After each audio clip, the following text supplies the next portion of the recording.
جو مختلف قسم کے اوہام جو ہیں جو جاہلیت میں عربوں میں جو مشہور تھے وہ یہ تھے کہ پہلی چیز تو یہ تھی کہ مشرکین عرب یہ کہتے تھے کہ صفر یا سفر جو ہے ایک سانپ کا نام ہے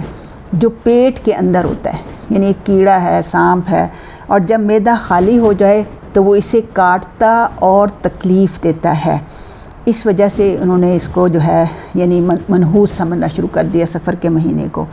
اور پھر یہ کہ اہل عرب چونکہ اس مہینے میں خوب لوٹ مار کرتے جس سے امن و امان تباہ و برباد ہو جاتا، اس لیے اہل عرب منحوس ہو جاتے۔ یعنی پہلے ہم نے دیکھا کہ اس سے مراد کیا لیتے تھے اور کیوں اس کو سفر کہا جاتا تھا کہ گھر خالی ہو جاتے تھے۔ پھر اس میں جو وہم اور جو اس طرح کی چیزیں اور اوہام اور شگون جو لے جاتے ہیں اس کے حوالے سے عربوں کا جو ہے یہ عقیدہ تھا کہ چونکہ ایک سانپ ہے اور وہ پیٹ میں ہوتا ہے، معدہ خالی کاٹتا اور تکلیف دیتا ہے، سفر کہنا شروع ہو گئے۔ اور اس مہینے میں چونکہ امن و امان تباہ و برباد ہو جاتا تھا اس لیے وہ کہتے تھے کہ یہ مہینہ بہت منحوس ہے۔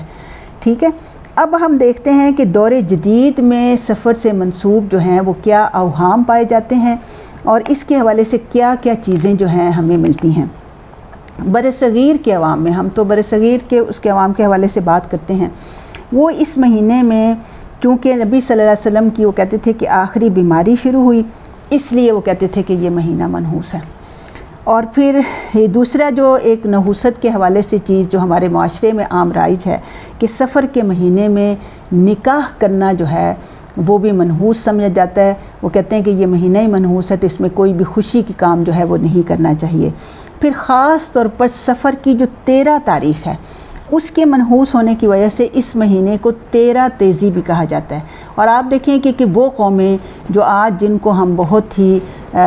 سو کالڈ بہت ہی ماڈرن اور بہت ہی ترقی یافتہ ڈیولپڈ کنٹریز جنہیں کہا جاتا ہے، انگلینڈ وغیرہ میں بھی یہ حالات ہیں کہ کئی ایسی بلڈنگز ہیں جس میں وہ 13 نمبر کا فلیٹ ہی نہیں رکھتے کیونکہ ان کے نزدیک یہ ہے کہ 13 کا عدد جو ہے وہ منحوس عدد ہے، اگر وہ ہوگا تو اس کی وجہ سے کہیں ہمارے پر جو ہے نحوست جو ہے وہ طاری نہ ہو۔ تو یہ اوہام ان لوگوں کے ہیں جو قرآن و سنت سے دور ہیں، جن کے عقیدے جو ہیں وہم و گمان پر جو ہیں وہ رکھے گئے ہیں۔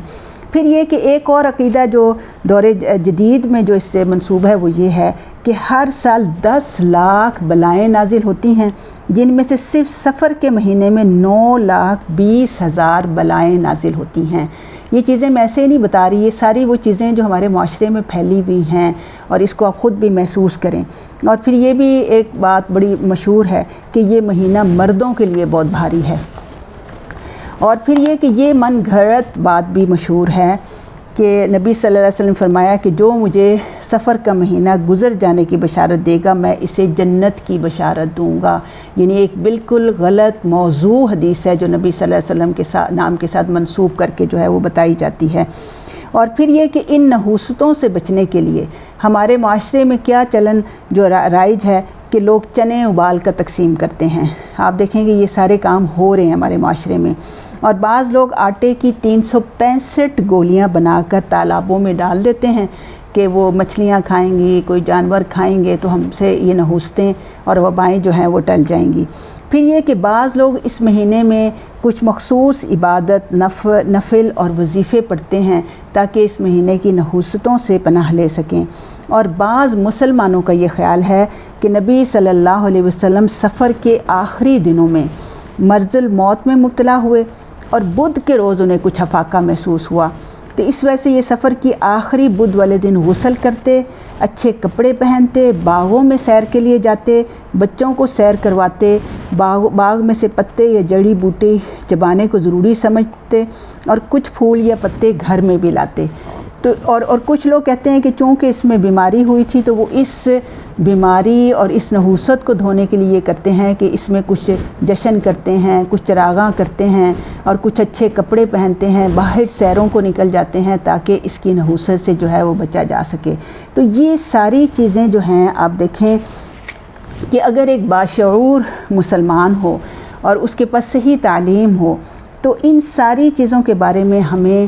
صحیح رائے اختیار کرنے کی بہت زیادہ ضرورت ہے۔ آپ دیکھیں کہ کسی بھی چیز کو بلائنڈلی فالو کرنا جو ہے وہ انسان کو گڑھے میں گرا دیتا ہے۔ اور ایک مسلمان چونکہ باشعور ہوتا ہے، اسے ہر معاملے میں دیکھنا ہے کہ ان ساری چیزوں کی حقیقت جو ہے وہ کیا ہے۔ اللہ رب العالمین ہمیں اس کے حوالے سے صحیح رویہ اختیار کرنے کی توفیق عطا فرمائے، اور اس حوالے سے ہم اسلامی عقائد کا جائزہ لیں گے۔ وما علینا الا البلاغ المبین۔